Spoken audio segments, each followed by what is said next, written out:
All right, thank you so much. Well, welcome everyone, hello. And it's great to have you here for our first Changemaker speaker series of this academic year. And in fact, it's the first in-person Changemaker speaker event we've had in almost 3 years. So let's give a big round of applause for being back in person, everyone. Awesome. So I'm Fiona Wilson, and I have the honor of serving as the Deputy Chief Sustainability Officer here at the University of New Hampshire and as Director of our Sustainability Institute. I know many of you in the audience are also students in the Poole College of Business. I'm also an affiliate faculty member at the Business School.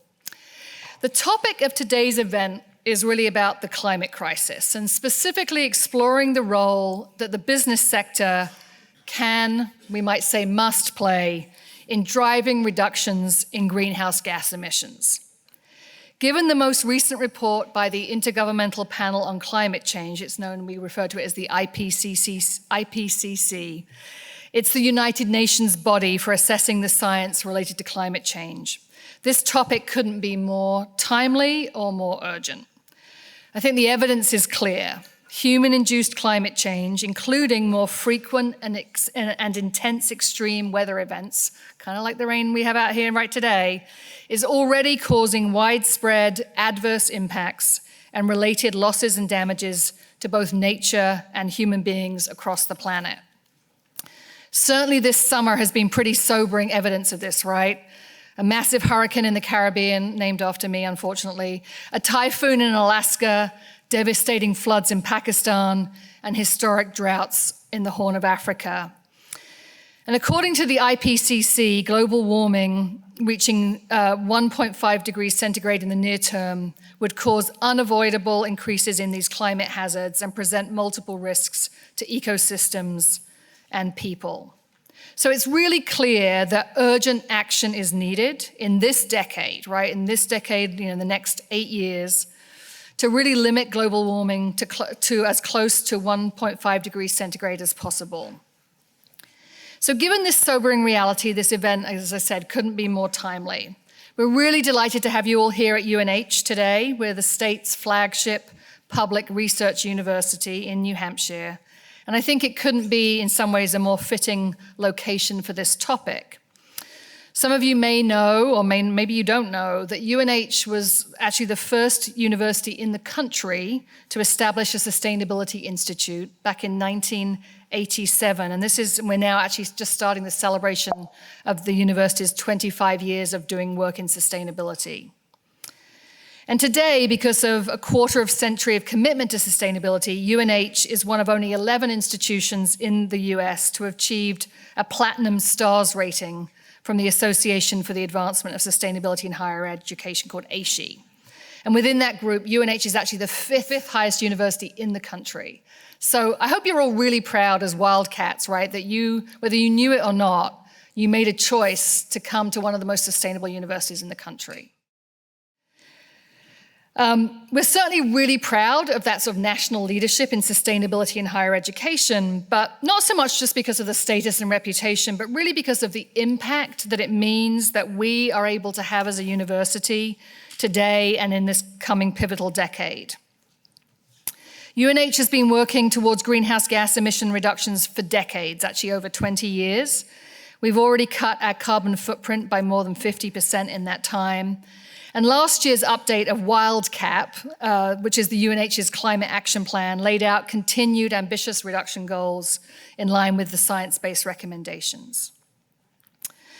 A large portion of our energy here is renewable. We have a unique source. Some of you may know about the landfill gas project. So we were the first university in the country to use landfill gas as our primary fuel source. It's a unique partnership with the company Waste Management. And so taking that landfill gas from a landfill in Rochester not only avoids greenhouse gas pollution by keeping the methane, which is a very potent greenhouse gas, from being released from the landfill, but it also reduces the amount of fossil fuels that UNH needs to use in generating our own electricity. We also have power contracts that help support responsible small dam owners in New Hampshire, increasing the amount of carbon-free hydropower that we get from the local grid. We're also doing other things to reduce our greenhouse gas emissions, including the recently launched UNH's new bike share program, Cat Tracks. So if you haven't yet signed up for Cat Tracks, I encourage you to sign up, and you can start using the shared bikes all over campus. Especially fitting day, because today is actually National No Car Day, so great time to sign up for our bike share program. UNH is also home to SciMap, which is a research-driven software platform developed by UNH to allow us to measure, report, and reduce our own greenhouse gas emissions. But it's also now used by over 500 other universities and colleges around the country. And we're starting to use all of this expertise in sustainability and greenhouse gas emissions to create powerful educational experiences for students like you. For students in the audience today, we really encourage you to check out our platform at UNH for connecting you, our students, with really hands-on sustainability education, and we call it the Changemaker Collaborative. It's a unique collaboration between the business school here at UNH, the School of Public Policy, and also the Sustainability Institute. And it offers opportunities for students from every single college here in UNH Durham and also UNH Manchester. We're really about supporting you in your aspirations to become the next generation of skilled and courageous and confident leaders through real-world experiences. And we also are helping our community partners with capacity building to help them implement their own sustainability initiatives. So working with companies like Timberland and Stonyfield and others, as well as municipalities across this state. So again, encourage you to check out our programs. There's some of them up there on the screen, and just figure out how you can get involved and build some of that great resume experience before you graduate. Just one example of the programs that we offer through the Changemaker Collaborative is our new Carbon Clinic. It's a program that really leverages UNH's 20 years of applied research in greenhouse gas, what we call a greenhouse gas accounting or carbon footprinting. And it's training students in the basics of this methodology, and then we're matching students with local companies, local towns, to help those entities do their own carbon footprint analysis and create climate action plans. So really cool program, encourage you to check it out. Before we introduce our speakers today, I just want to say a couple of quick thank yous. So first of all, I'd like to thank our faculty colleagues, all of whom, up on the screen here, are bringing students to today's event. Welcome to all of you and to all of the students from those classes. And then we're also really pleased to partner with colleagues at UNH to offer this event. In addition to the Business School and the School of Public Policy, who are our partners in the Changemaker Collaborative, we're also delighted to be partnering with the UNH Library, and then also for the first time Leadership Labs, which is a program of the MUB and student activities. Thanks so much to all of you for making this possible. Also want to thank the Responsible Governance and Sustainable Citizenship Project, always hard to say, at UNH's College of Liberal Arts, who's been a consistent partner in making these events possible across a number of years.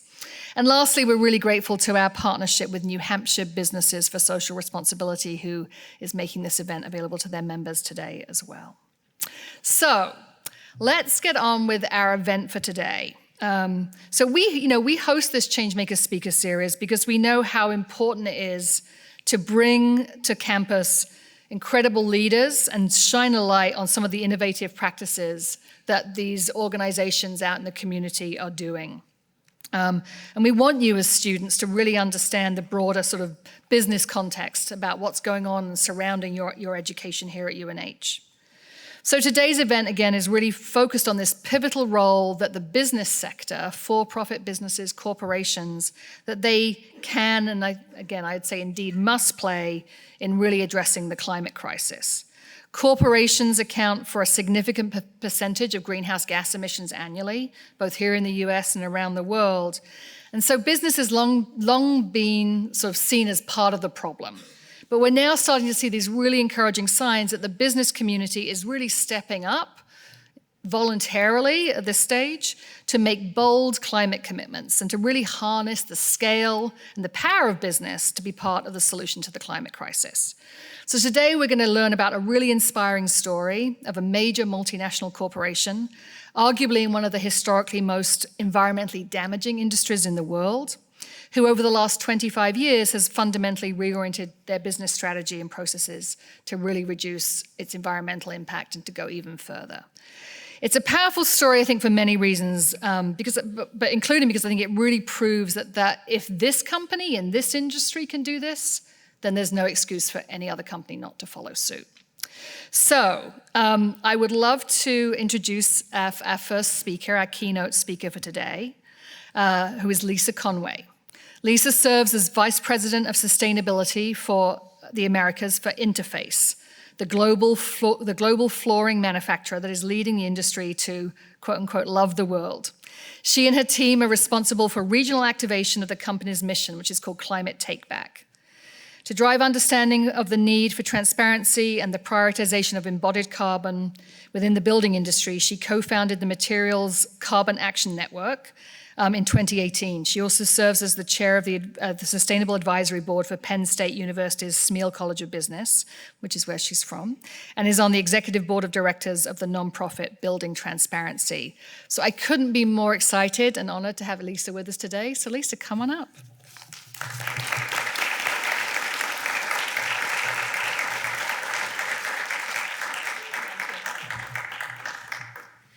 Hello, everyone. Thrilled to be here. Wanted to do a bit of a talk before we get to talk about the great film Beyond Zero, which hopefully, by show of hands, who has seen that, so I know how much context to provide. Okay, so not everyone in here, so I'll provide some context at the end. As Fiona stated, Interface is a global flooring manufacturer. Has anyone grown up and said, I want to work in flooring? No? No one? Okay. Me neither. So I went to Drexel for interior design. I lasted about 7 months as a designer and got into the flooring industry kind of by accident. I was desperate to get out of the position that I was in. I was working for a husband and wife who hated each other. It was their own firm. I worked in a basement. And I took the first job out of there that I could get. I was at a competitor for where I am now for a couple of years, and then Interface found me. There was no great reason that I went to Interface other than they paid me more. So it's not an exciting story up until then. Once I landed at Interface, this was in 2007, there was a book. It's not every day that you land at a place where the founder of the company has actually written a book. The book was called Mid-Course Correction, and it was by Ray Anderson, who is the founder of my company. And in that book, Ray convicted himself a plunderer. As Fiona said, we are in a very dirty industry. Ray's only question was not where do our raw materials come from, but are we having any issues getting raw materials? It was really just about getting the materials that we needed to make, making our carpet, and selling that into the industry to our customers, making sure that they were satisfied, et cetera. It was when a colleague at Interface had put a book on Ray's desk called The Ecology of Commerce that he realized all of this. And he said that one day people like him would be in jail. It was through reading this that I started to reflect on my own upbringing around sustainability, which was really that we separated our trash from our recyclables. And my dad told me every day that the recycling just goes in the trash. So there's no point for us to continue separating them. I did want to prove him wrong, and I really didn't really understand what that opportunity was going to be later in my career, to be able to really understand things like the circular economy, things like the greenhouse gas impact of making materials, et cetera. So once I read Mid-Course Correction, it's when I had my own spear in the chest moment. I was hired as a salesperson at Interface. I was slinging rug, as we would call it. It wasn't a sexy job, but I really started to understand that it was about so much more the product that I was selling, and it made me feel really good about what I did. So I started to become an activist. And in 2009, which was a couple years after I had started for Interface, I was a co-founder of a local chapter called 350.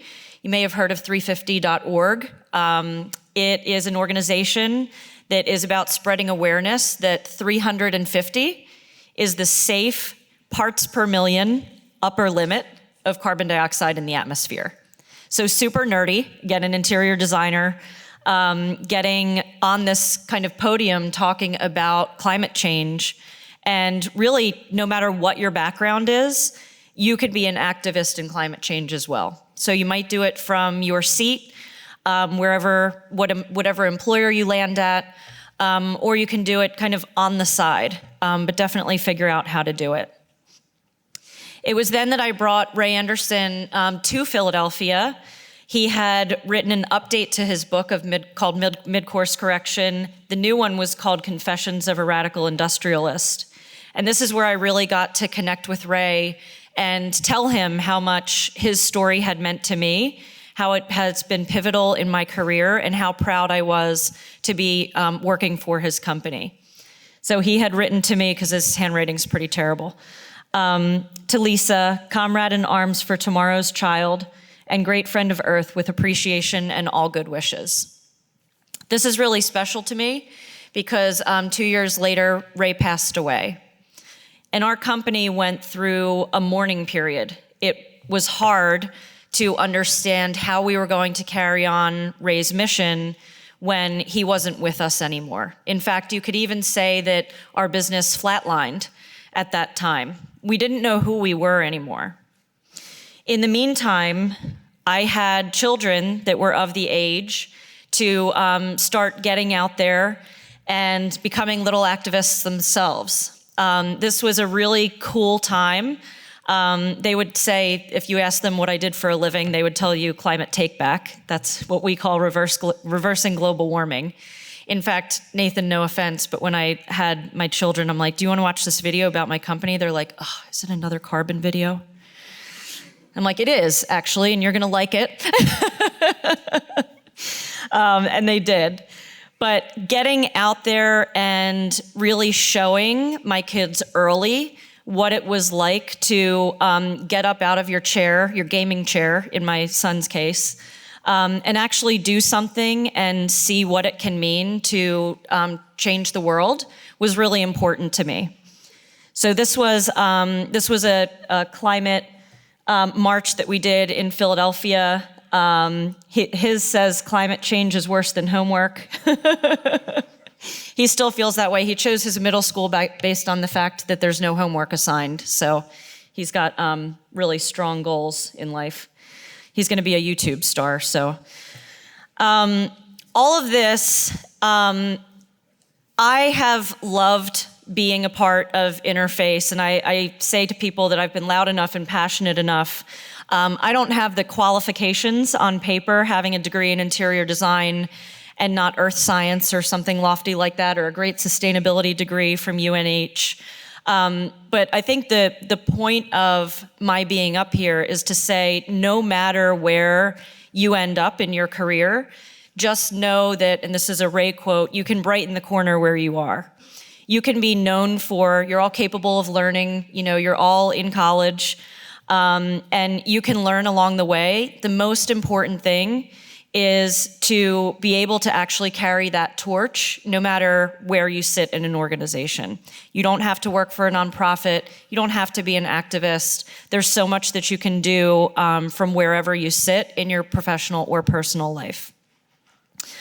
In 2016, once we knew we had a path to complete Mission Zero, which was our promise to eliminate any negative impact our company had on the environment by the year 2020, we started to think about what was next.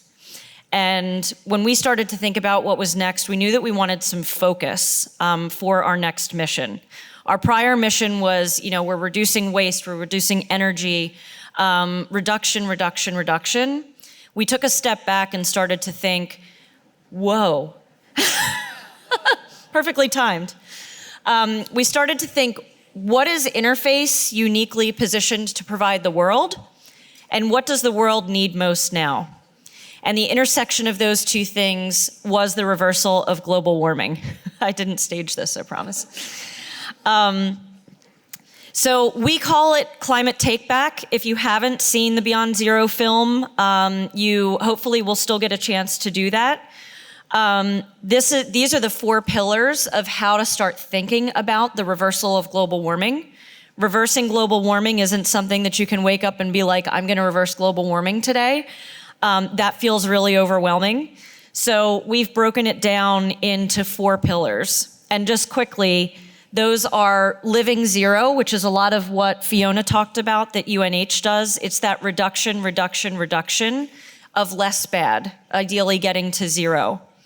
Love carbon is my favorite pillar because it's so different from anything that we've heard about before regarding carbon emissions. You're usually slashing carbon emissions, having a war on carbon, fighting climate change. The violent terminology works for me because I'm from Philly. So that works where we are, but other places might be a little softer.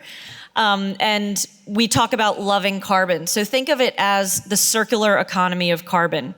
We've taken fossil fuels from deep within the earth, burned them for energy, and released carbon into the atmosphere. That is waste carbon. Carbon isn't a bad thing. We're all made of carbon. Carbon is a building block of life. We just have too much of it in the wrong place. So taking that waste carbon from the atmosphere and pulling it down and making it and storing it in products like what we make, is one of the ways that science is telling us we're going to need to get there. It's not going to be enough to just reduce. We're also going to have to store that waste carbon in the atmosphere. Lead the Industrial Revolution is all about people. It's getting off of that business as usual drug and doing things in a different way, transforming industry into a force for the future that we want. And then Let Nature Cool is this recognition that nature already does a great job of regulating the atmosphere. We've just overwhelmed her. Our oceans, our forests, they all absorb carbon, but she can't keep up. So we have to learn from her and help her do more of what she does best while we're doing the other things in those top 2 pillars. So that's a little bit about interface. And then I just wanted to give a little bit about Beyond Zero, and then we're going to be talking about it more with Nathan, who is the filmmaker. So Nathan actually was inspired by our story and decided to make his first film about our company. It's called Beyond Zero because even back in 1994, our founder's vision was to become a restorative enterprise, which is crazy language now that we hear restorative so much now, and he was using that language back in 1994.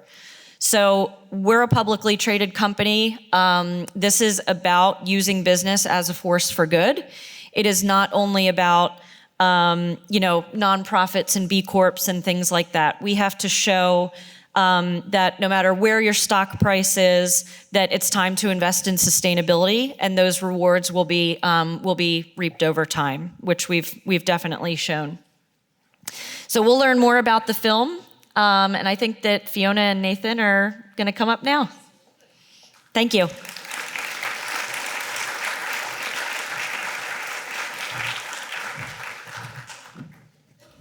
Thank you, Lisa. That was fantastic. I'll just quickly introduce Nathan before I go and join them for a conversation.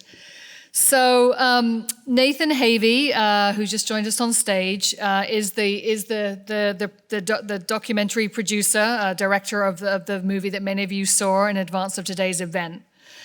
He acts as an independent consultant to unlock companies to become the greatest version of themselves.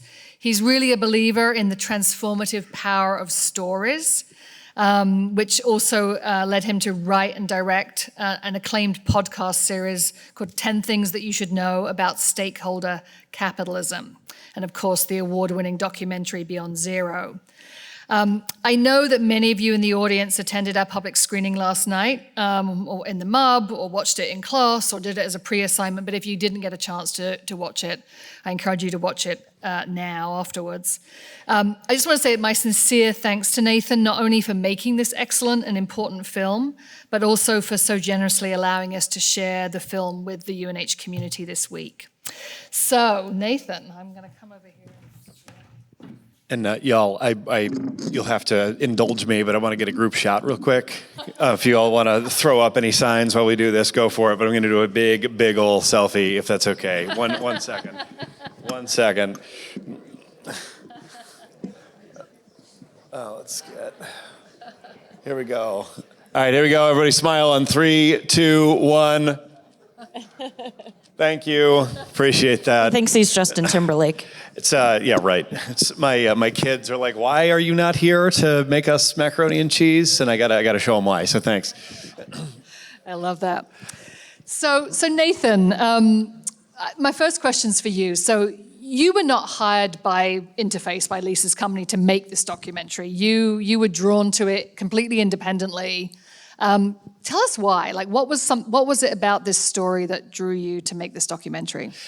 Sure, and thank you, and thank you all for giving us your time today. It's really a cool opportunity to get to be here with you, and so thank you for being here. For me, it's actually a similar story to Lisa's, and there's this pattern that happens with a lot of folks that encounter the Interface story somewhere. It changes you. And so for me, it was 2010. I read that book that Lisa showed that she had Ray sign, The Confessions of a Radical Industrialist.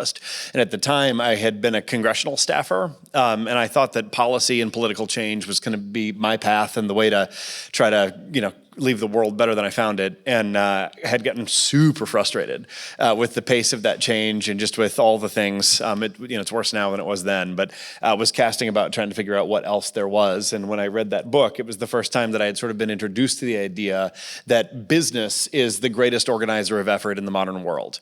And that if we are going to be able to rise to meet the challenges that humanity faces now, business has got to get in the act of figuring out how it can be consistent with the change that must happen. And so I was like, okay, that makes sense. I'm going to try to be that now.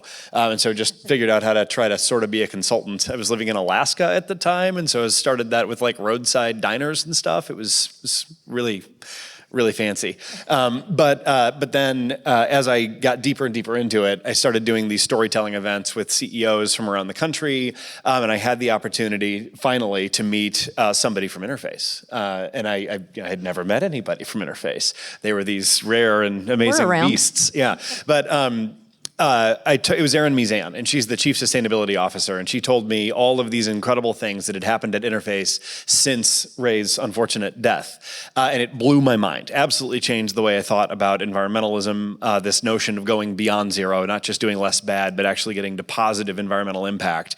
And then the next year, I met a guy that was one of Ray's right-hand people very early that could tell these incredible stories about what it takes to actually change a global publicly traded company from asleep on this stuff to being a leader. And with those things together, I recognized a sort of Joseph Campbell hero's journey movie arc and was like, somebody needs to make this into a film.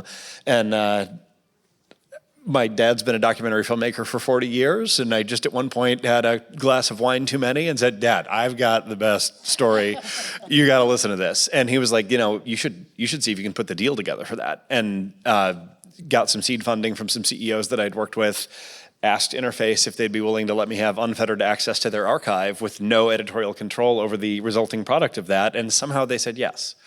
And so that began the journey. Amazing. And, and just repeat that line. You said that business is the greatest, or how did you phrase it? It's the greatest organizer of effort. The greatest organizer of human effort in the world. Yeah. At different times in our history, it's been religion, it's been government, state power, but today in our modern world, it's not even close, it's business. Yeah, I love the way you framed that. I think it's a really important concept for you in the audience, students, right? Most of you as business students, and just that framing about the power and the scale of business, particularly at this time in human history. I think it's really an great way to. You're a storyteller, so you tell that story well. It's awesome. Nathan, you said that making this documentary was sort of really a professional turning point for you. And can you tell us a little bit more about the work you're doing now with companies all over the world? Definitely. So what I've wanted to do is try to figure out how the way I say it is you expand the scorecard of success for private enterprise, right? So right now, the paradigm that we're all taught is very much echo of Milton Friedman. He's famously the business of business is business. That any social enterprise is silly. That's a distraction. If people want to be socially conscious, let them make profit, and then they can go support the nonprofits. That's basically Friedman's argument, which is it's just limited, right? There's truth in that, and there's this other sort of bigger thing where how many of you are very interested in getting a job when you leave here? Maybe you already have a job that has some element of purpose or meaning in addition to making reasonable money, right? So it is a massive competitive advantage in the modern marketplace, and it's becoming more so for companies to really start to lean in and lead on this. And there's the added benefit of saving all life on Earth. So that's good, but that's the kind of thing that I'm trying to shift the paradigm that we think about business through, because that's what we've got to do it, and we've got to do it in the next. Well, I don't know if we have 7.5 years to do it. We got to do it faster than that so that it can actually implement. But it's that work, and so. Long story short, I run the Global Consultant Certification Program for Conscious Capitalism, Inc. And so we've got dozens of consultants from all over the world that are being trained in these distinctions to try to help them to get their client companies along with this. And I'm one of many people working on many different overlapping efforts on this. But we're seeing the shift start to happen. But one of the major pieces that's missing is that all of the heroes that business people aspire to be are heroes of the old paradigm. And so we've got to be able to find those heroic stories of people like Ray Anderson that are heroes in the new paradigm where, yes, they make a ton of money, but that's an afterthought compared to the actual impact that they're having on the world. And so that's what we need to do. Yeah, I love that.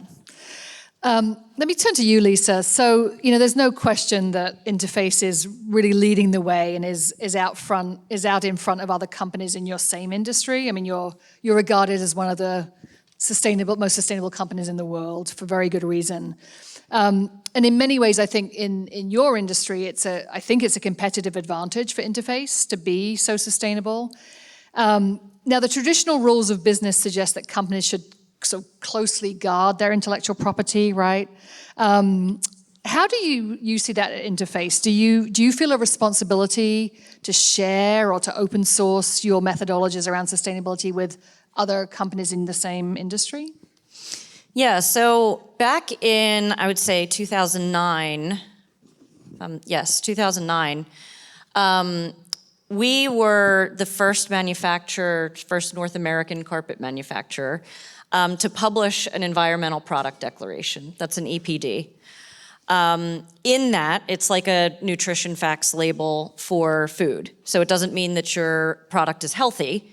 It means that you're telling everyone how what sugar's in it, what fat, et cetera. For products, it's how does this product impact the environment, positively or negatively. In that, you share what's in your product, what your product is made of. Now, carpet specifically has the most transparency of any building material that you would build a building like this with, followed by other types of flooring. So we know that being transparent early changes the industry. Now we're in an environment that our salespeople are enjoying because our customers are choosing products in part, never the only reason, cost matters sometimes, but in part based on the carbon footprint of that material. So it just goes to show you that even though, however many years ago that was, even though embodied carbon wasn't a thing back then, now it is. So sometimes you don't really see what the payoff is going to be or when. But we have multiple examples within Interface and even as part of Beyond Zero that show that. And an example in the film is tactiles, where the product adheres to other tiles and not to the floor. All of our competitors have that now, because we are transparent about what it is, what it's made of. It just requires that leads to upping the ante on innovation, but that's who we are. So. Yeah, that's great. It's an inspiring story. Maybe a question for both of you. So I think one of the questions, and you're sort of alluding to this, Lisa, a little bit, but one of the questions that always comes up in these kinds of conversations is this idea of, trade-offs, right? Somehow we're going to have to make a decision between doing the right thing for shareholders or the right thing for the planet or other stakeholders. So in your experience, Lisa, of like running sustainability for Interface, or Nathan, in your experience of making this documentary, do you buy into this idea that there is an inevitable trade-off between doing well and doing good? There can always be trade-offs. A lot of it is not known. In the film, you see multiple occasions where any level-headed person would not have made the decisions that we made. There are definitely risks that are taken. There's a lot of things that really aren't that risky, though, too. So every company might not take the risks that Interface did, especially in times when your stock is down or things like that. We launched carbon negative carpet tile as an example during the pandemic. No normal person does that. I think that we feel confident that there's going to be a payoff. I would say that Interface has a longer threshold for a payoff than most companies. We're not only looking for a 1 or 2 year ROI on some of these investments. We kind of know that it'll be 5 to 10. I think we're fairly unique in that way, but all of those we can say long-term have paid off. Whether it is exactly on the balance sheet or has contributed to our brand leadership, which brings people to our products. So you kind of have to look at all of that, and I think there's not a whole lot that we've regretted in investing in that's sustainability. Yeah, it's really interesting. I mean, there is so much short-termism amongst, amongst publicly traded companies particularly, and sort of somehow Interface got itself into a long-term mindset and has shareholders that allow you to do that, which is sort of really interesting. But I think, you're also touching on the need for just being really bold and courageous and sort of doing things that aren't sort of the norm in business. Nathan, maybe you could just weigh in on this question. Yeah, so we deal with this quite a lot in the consultant training stuff. And so if I can go a little deep on this with y'all, anytime there's a trade-off or an apparent trade-off, and that's the way we like to language that, an apparent trade-off, it is a red light that should be blinking for we're too limited in our thinking, right? Because if you're dealing with a trade-off, by definition, you're trading this for that, and that's in a fixed set of things. So if you can expand the set that you're looking at, then there is a way that you can usually find to resolve the trade-off, right? I don't know if that makes sense, but that's the Mars Corporation has some of the coolest work on this that I've seen, where they've been developing this thing called the economics of mutuality. That's out of Oxford University right now. But they've actually been able to show in their business model that if you're managing not just for one type of capital, financial capital, right, which is the old paradigm of business. That is, we're trading off between what and what, between, profit, financial capital, and some other investment, but it's all in financial capital. But what Mars has found is if you find ways to measure the environmental capital, financial capital, human capital, which is the well-being of your workforce, and social capital, which is the strength of the community you're working in, if you can actually measure and manage for all of those, you actually perform far better on financial capital than if you're making the short-term decisions that try to maximize financial capital alone. And so that's a little academic, I apologize, but it's a different way of approaching how you would go about resolving what appears to be a trade-off choice. And so you're either expanding the sphere of concern with those different capitals, or you're expanding the time horizon. And if you can do those things, then generally speaking, you can resolve almost any trade-off you're dealing with. And so what we teach business leaders is when you have something that looks like a trade-off, that is your huge opportunity to innovate. Because there's something there that could be game-changing for your business, for the industry. So lean right the heck into those things and figure out how to resolve them, and that's how you defy the market again and again. So that's how we teach it. And again, I think it comes back to the courage to think differently, to act differently, to do business differently. I often refer to what you're talking about as sort of, we often think about zero-sum competition, right? And you're really describing positive sum, where we're sort of expanding the pie that we're all competing for. Yeah. Yep. One last question, I think, before we kind of go to some audience dialogue here. I think the journey of Interface is really a remarkable one, not just for sort of the product innovations, but really for the total shift in sort of culture and mindset. So can you speak a little bit to what you think everyone can learn, particularly other organizations, can learn about how Interface was able to really shift the business culture and the mindset of the team at Interface over such a long period of time? Yeah, I get asked by a lot of people about how to make change in an organization where the leader is not buying in. And we've had leadership changes, over the years. I mean, Ray obviously was bought in. It was his vision. But we've had CEOs come on board who don't even trust the science of climate change, and walking them through the science, exposing them to things that they don't know is really important, because there really isn't a replacement for having that leader be the one carrying the torch. And they're not the one that does the work. They're just the one that, by declaring a mission, gives the organization permission to come with ideas and ways to achieve that mission that are going to fall on deaf ears if that leader is not engaged, right? So there's always stuff that people can do from wherever they sit, whether their company knows they're doing it or not. And I don't mean that in a sneaky way. I mean, there's, for example, the procurement in any organization. A lot of people aren't really putting pressure on what to buy. Knowing that what you're buying and the carbon footprint of it can have a big impact. But nothing replaces that leading from the top. So the more opportunity to get that leader to buy in, the better. That creates the culture. Listen, Interface is a microcosm of the world. We have lots of people who think we're nuts, that work for us. That's fine. Everyone is welcome. We need everyone.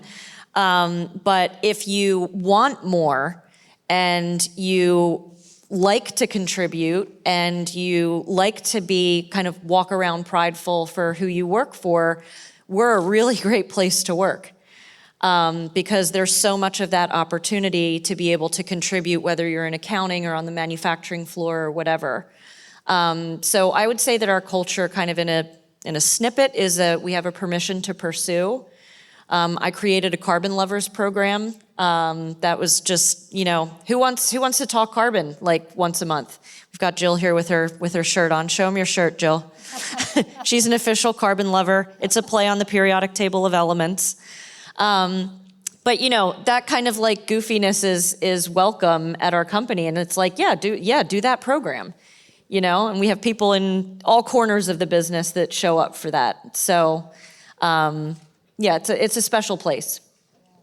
Yeah, and I know in making the documentary, you uncovered lots of these stories about how the culture was really shifted. You want to just... He knows more than I do at this point. He's been in the depths. Yeah, it's interesting. So Interface is, especially as it grew, for those that did see the film, one of the lines in the opening is the guy who became the CFO and then the CEO and is now the board chair of Interface was sort of, when Interface was pretty young, working for Ray Anderson and saying, I'm working 70 hours a week. I've got young kids. I need to hire some more people. And Ray's response to that was, doesn't that go with the territory?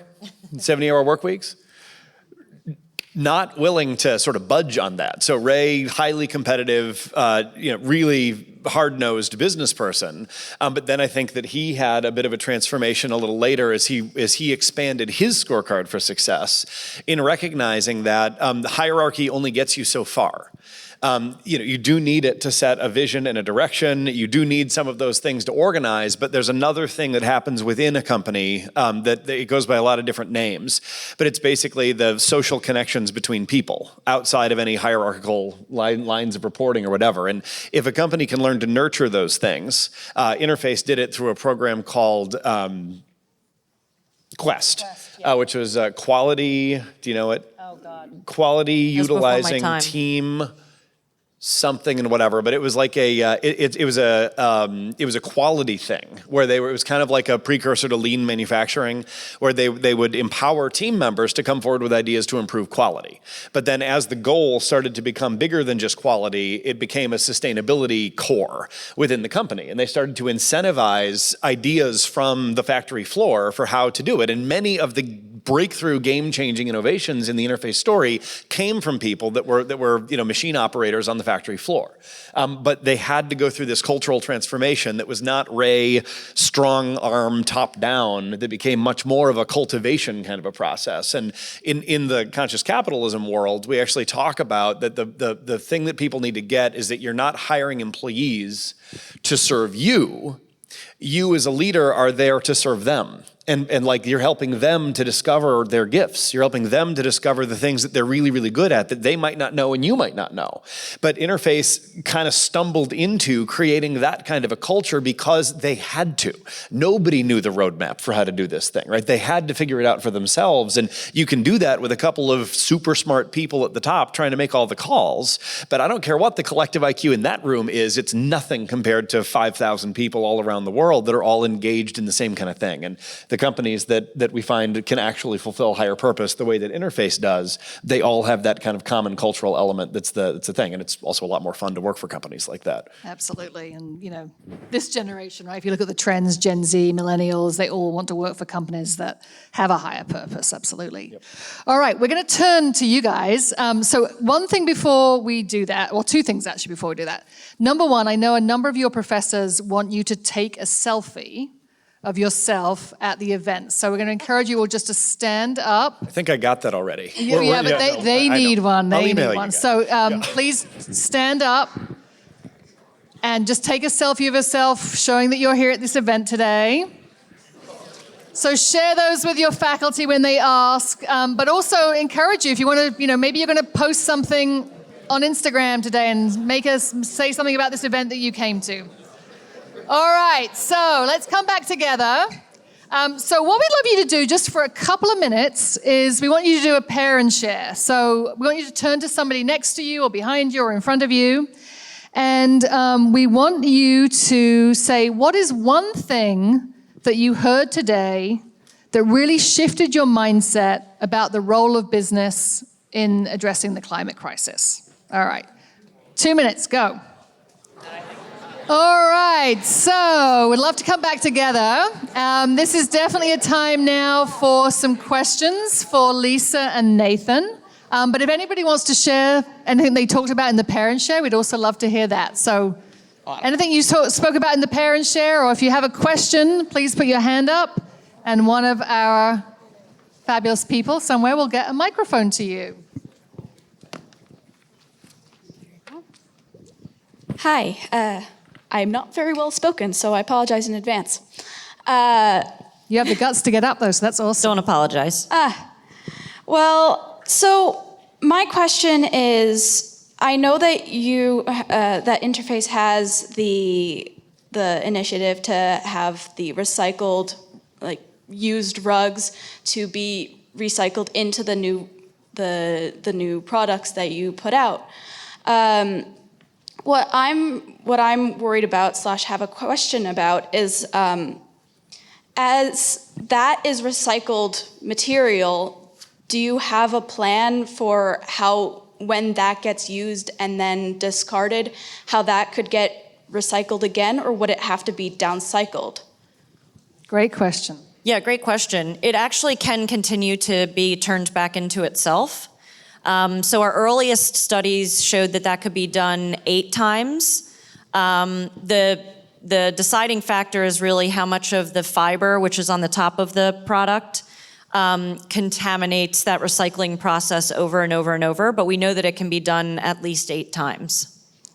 So since it can be done, there is a finite amount of times. Is there a plan for when you get to that point where your products have gone through that life cycle that many times?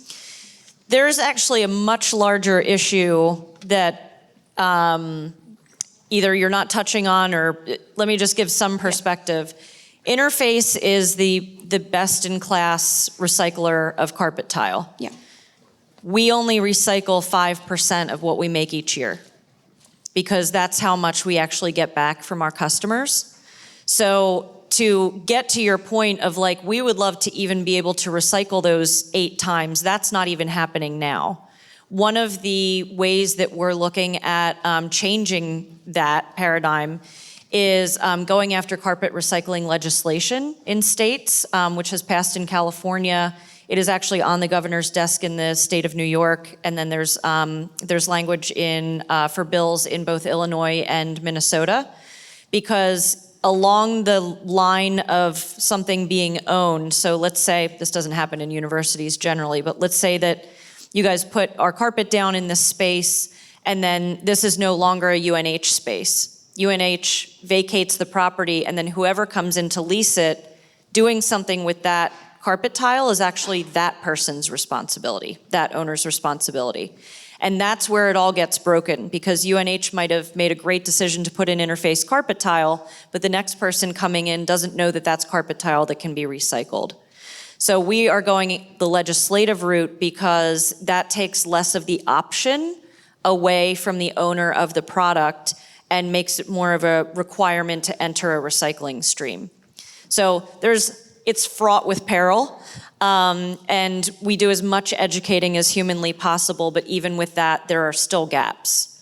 So we're doing all that we can and actually getting political, which didn't used to be our company, to be able to achieve that. That's Thank great. you. Great question, great Yeah. answer. Thank you, Lisa. Yeah, thank you. Other questions? Means you're thinking through it. Faina down here.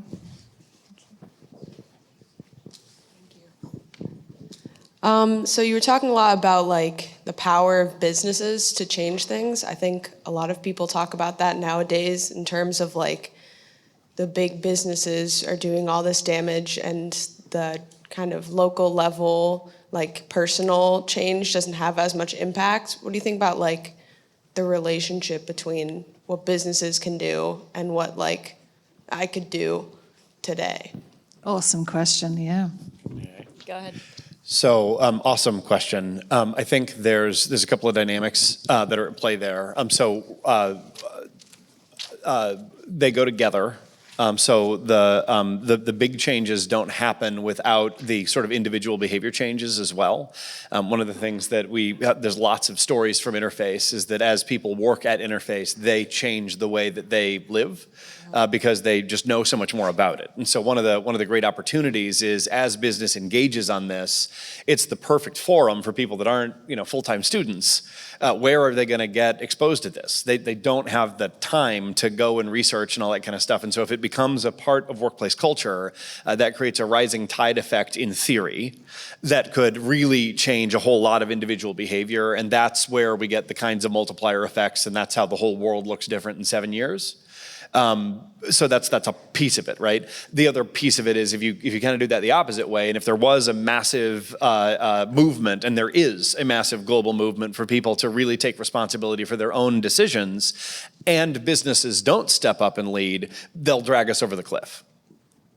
Right, so it has to be both. The work that I'm doing really kind of talks about that any one of us has sort of 3 levels of responsibility that we need to lean into as best we can. And so one of them is personal household level decision making, your consumption, what you're buying, all that stuff, your recycling, your energy use, right, that. The second is anywhere that you work, if you are employed, leading the kind of change that is required inside of that workplace, advocating for it at the very least, because you have more power than you realize, especially y'all, because people are going to be looking for you as you graduate here. And if you are hard on them in your interviews and you're asking them tough questions about where they are in the sustainability, if they say 2050 and you laugh in their face, that's going to get up to the CEO. You should. That's going to get to the CEO, right? So that. And then the third one is actually leading in the level of your community, because the other system that we're all in is all of the bosses of our communities are still playing a game that is equivalent to growing GDP, right? Gross domestic product. So even in small towns, how many jobs, right? It's that kind of a game. If y'all have not been exposed to it yet, find Donut Economics and check that stuff out because you are going to love it. And so at the level of community, we have to get the civic leaders in our communities to start playing a game where the scorecard is the donut, and basically there's a safe and just space for economic performance that meets humanity's needs inside of the constraints of the ecosystem. That's the one-sentence version of this, right?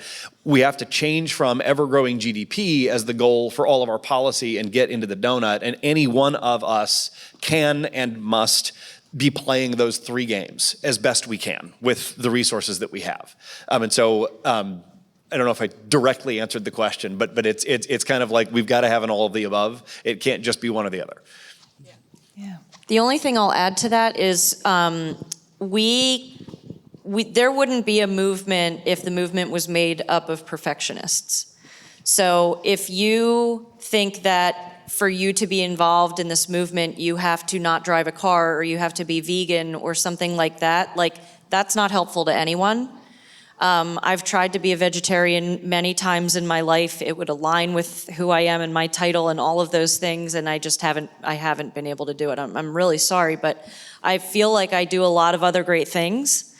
So I just want everyone to have permission to engage in the movement and not feel like, there are certain things that you do that make you not qualified to be in the movement. Yeah. New Hampshire Businesses for Social Responsibility, they have this thing called Just One Thing. And they're encouraging businesses to you don't have to be perfect. Mm-hmm. Just start with one thing that will make a positive impact. And I think we can all do that as individuals too. One of the things that I did recently is I shifted my family from using, cartons of laundry detergent to using these incredible laundry detergent strips. So you get 60 washes in a tiny envelope. It's just like a little strip and it's like a little strip that's, basically saturated with laundry detergent. So when you put it in there, it dissolves and it washes your clothes, right? A huge impact for my family, right? Small thing, but, feels wicked good, right? And then that will lead to other things. Wicked good. Wicked good. That's what we say in New England, Lisa.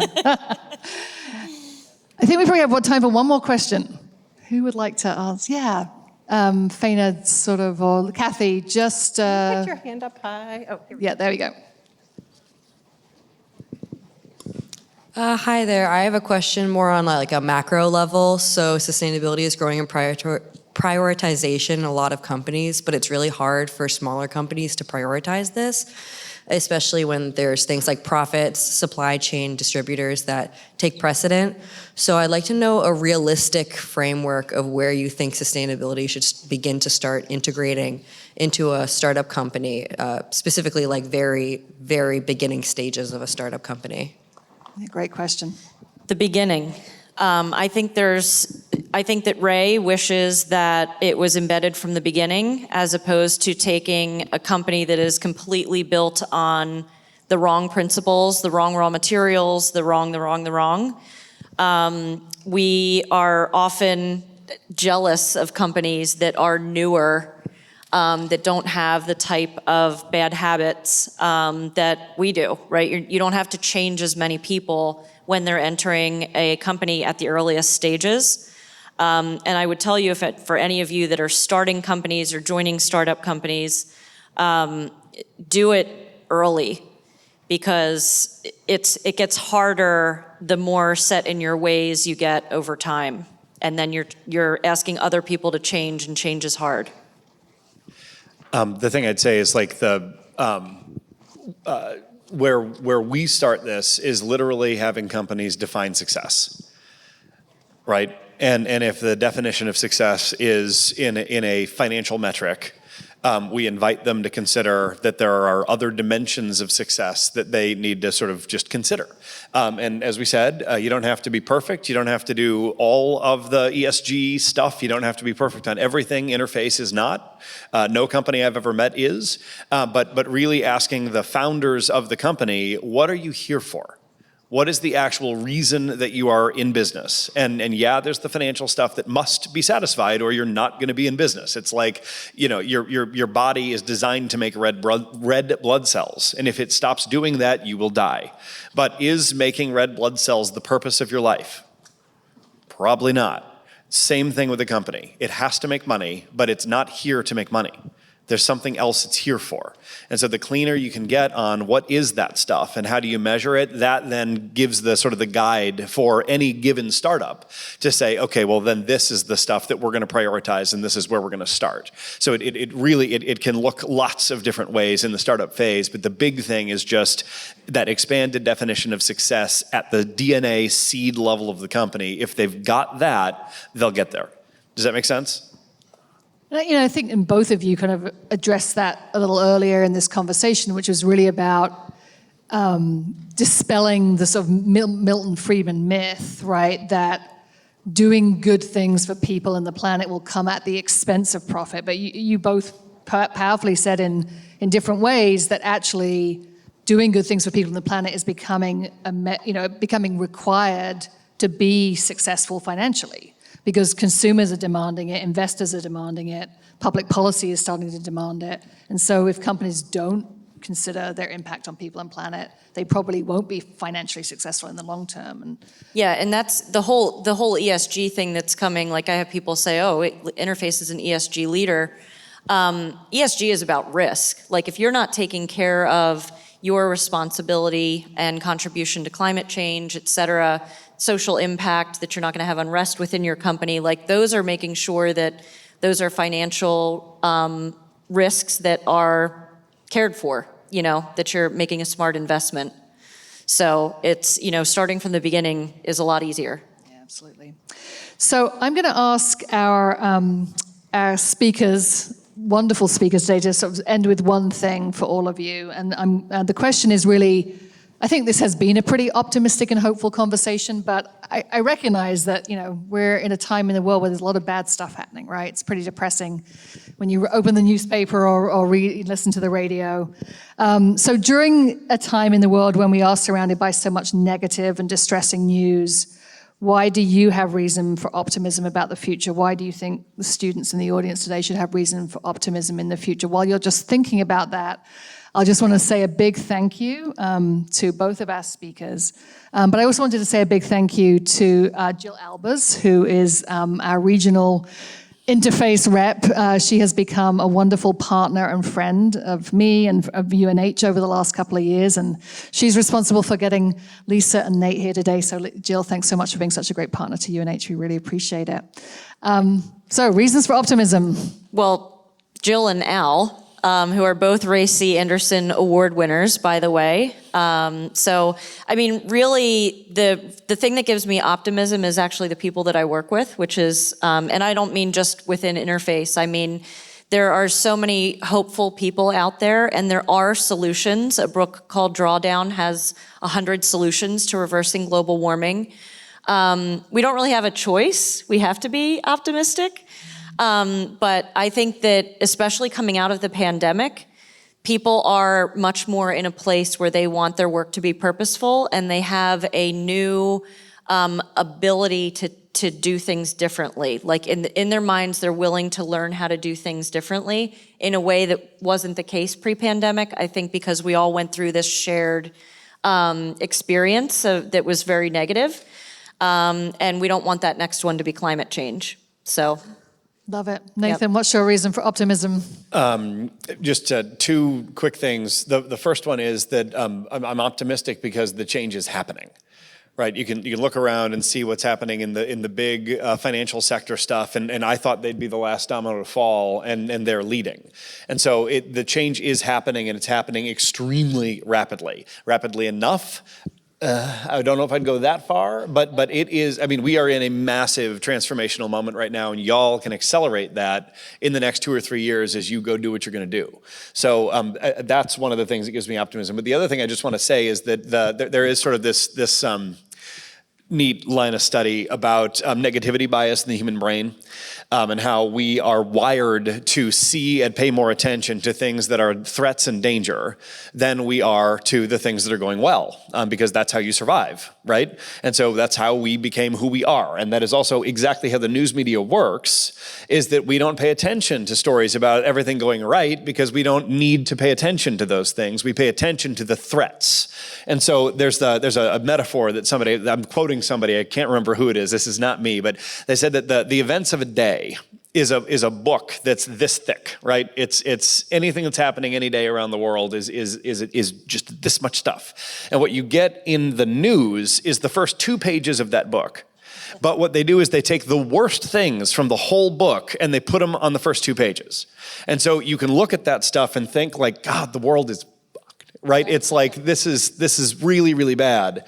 But that's not actually what's happening, right? That's the first 2 pages that is designed for the human negativity bias in your head. And so the thing is, y'all, you're gonna do this, okay? You're gonna do this. In the next 10 years, just multiply your age plus 10, you're gonna have great careers. You are going to be the people that innovate this stuff. You're gonna find the solutions to this, okay? And we're gonna do it. That's a perfect moment to end on. Thank you so much.